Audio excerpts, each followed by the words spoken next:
thinking. Please understand what I'm feeling is reaching the weakness of man. Civilization, civilized nation. First mainstream Pakistani rapper, and he's not just your regular rapper. He has a message if you haven't heard, and when you see the video, trust me, you will see that he has a message. So what is your message, Sullee J? The message is be true to yourself. I feel like, one thing this world needs is unity. Without the power of unity, there really is nothing but competition and, the chaos we have right now that's left. And I'm trying to show people that the more we work together is, the further we get in life. Really, like, why is there people out here with, like, $4 billion, $5 billion, and then there's kids on the street sleeping naked on the streets in, like, places like Haiti or, South Africa. Even in the States, some projects are so bad where, like, you see that I don't want to see a dude with, like, 6 rooms in his house, but he only has 2 people that sleep in there with, like, extra food all over when I see kids dying and kids can't afford insurance, health insurance, and that type of stuff gets to me. So my message is all in my music. I'm talking about that, the corruption. I'm talking about, it just feels like we live in a lazy place, like people just don't care anymore. And I'm trying to put that, feeling back in people's hearts. It's like you have to give a damn in order to live. Yeah, speaking of struggle, you've had some of your own. I guess you told me about that accident you got in Chicago a few years ago, so I guess it was that kind of the start of your journey? Yeah, in a way, the accident, basically what happened is, we were in a car, and obviously, and, we were it was a 2-way street, and, it was raining that day, it was, like, drizzling, and, we were driving, and our car basically, I was the passenger, and our car slipped, and it hit the person in front of us, and the car behind us rear-ended us, then our car shifted left, and the F-150, it's like pickup truck, like, ran straight into, the car. So what happened was, I blacked out. I feel like that's a blessing from the get-go, because I didn't feel nothing right then and there, like, I wasn't, outside of the car, like, screaming or whatever, but what happened was, the fire department had to come through and chop off the front half of the car just to get me out, because it was totaled. It was a collision, so, my left femur bone, which is the largest bone in your body, your femur, where 70% of your blood travels through, came out and it broke, and my right arm broke. I couldn't move my fingers at all at the time. I had bruised ribs, and just like I said before, like it was hard, because as soon as I got into the hospital, that's the first time I woke up, and all I remember is screaming at, like, the top of my lungs and hearing the doctor say that he's not gonna make it, because that's a lot of blood loss. And subhanAllah, like, I did make it, and like, when I woke up, they were just like, you're never gonna walk again after I had my surgery on my leg. You're never gonna use your right arm again. And I guess I just believed in myself, and that's one thing that makes me feel like I have a purpose, because it's almost like the only thing left from the accident is a scar. And that's all, like, just to remind me, like, that's how short life is, and never to take advantage of it. And so you were writing at that time, you said?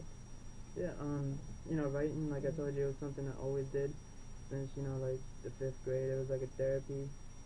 Anytime I felt like, a certain way, or I had to express myself, I felt like I could tell the paper better than I could tell somebody else. Because not everyone can understand how you feel from inside. And, just writing I guess it was just a personal relief. And that's still, like, a big part of my music. Besides the message and the politics and all of that stuff I include in it, I still include a big part of my life of, how I feel, how I cope.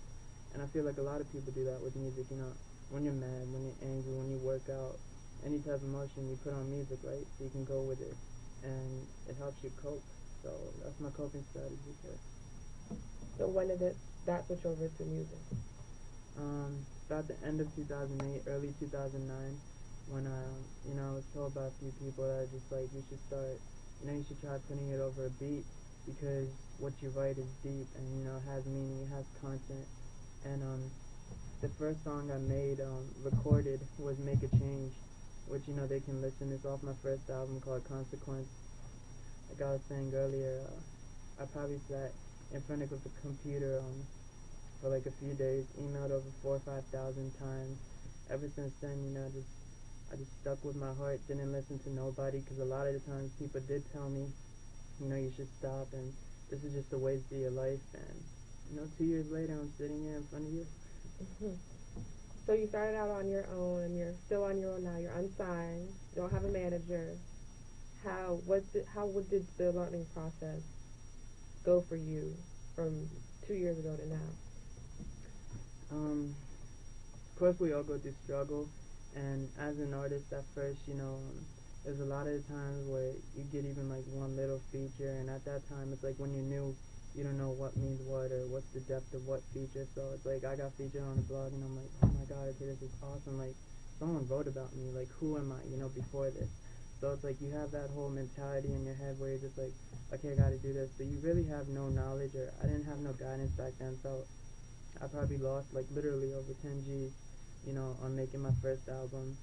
I flew out to Atlanta, I got screwed a few times with them people. Alright, so through all that work, you've gotten to open up for a few big people. Yeah. How was that, and who have you opened up for? I mean, that's amazing. Shout out to DJ Unica. Flew out to Norway last year, and that was one of the first biggest acts I opened up for was Mos Def. He's a big inspiration. Shout out to Mos. He's doing his thing. He's always has. Open up for DMX. Open up for Mano. Open up for Jay Sean from Cash Money. Waka Flocka, Travis Porter, DJ Drama, DJ Wu Kid. A few international cats too out there. It feels amazing because these are artists that have already. Did you learn anything from them? Did they give you any advice that was helpful to you? One thing with me is I always study people, and I guess, just watching from the crowd, looking at them perform and how they're interacting with the audience, like, you can always learn something new, regardless, you can never know enough. So I looked at, say, for example, how Mos performed and how he's dancing on stage, and, he'll say a joke in between, just get everybody's attention. So I picked up off that, that's how you gotta be. You gotta be yourself as an artist, off the stage, you're calm, you're cool, but on the stage is when you lose it. Alright, and now you have the video Weakness of Man. Correct. How did that come about? Shout out to Underscore Films out in Chicago. We put that whole video together. So basically it's talking about the degradation of women in there. Talking about, how friends backstab you. It's talking about how the higher you get in society, usually as a leader or someone trying to portray good, a lot of the times you'll have a lot of people up there who don't want you to rise because they're doing something corrupt. They're stable in life, so they like it how it is. So when the new person comes in the game trying to change it, and what you're doing is good, but to them it might decrease their money in some way or something like that, then you're a threat.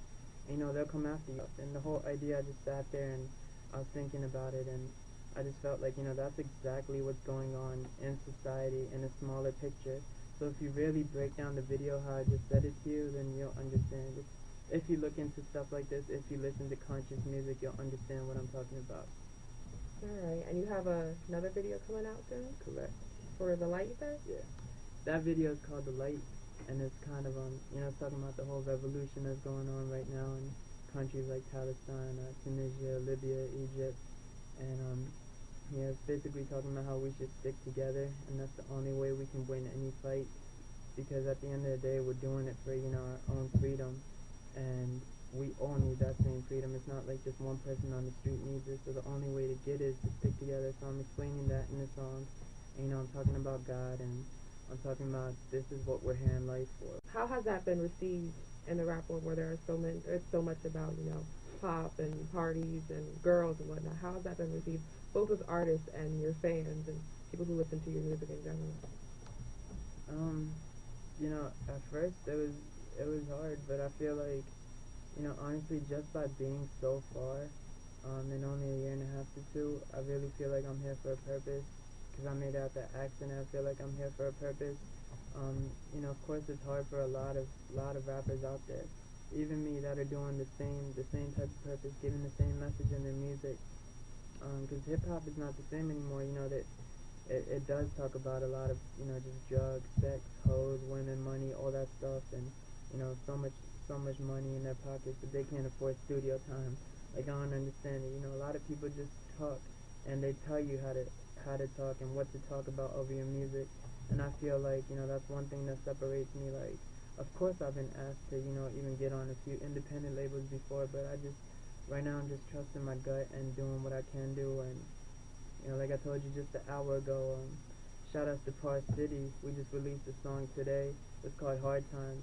And our whole thing just got featured on The Source. So that's amazing news, and it just makes me feel like, you know, what I'm doing is right, and I don't have to fit in. You know, I don't have to be a part of this image to be me. I'm me, that's it. All right, and on that note, I'm going to sign off. We'll listen to a bit more of your music, Cool. and then we're going to come back and talk more about your personal side, I guess, since you got the music side. All right, this is DMVLive Radio. You're here at the Raylyn B and Sullee J. All right, and just stay tuned. Listen to a bit for his music and a little bit more from him. Accused and a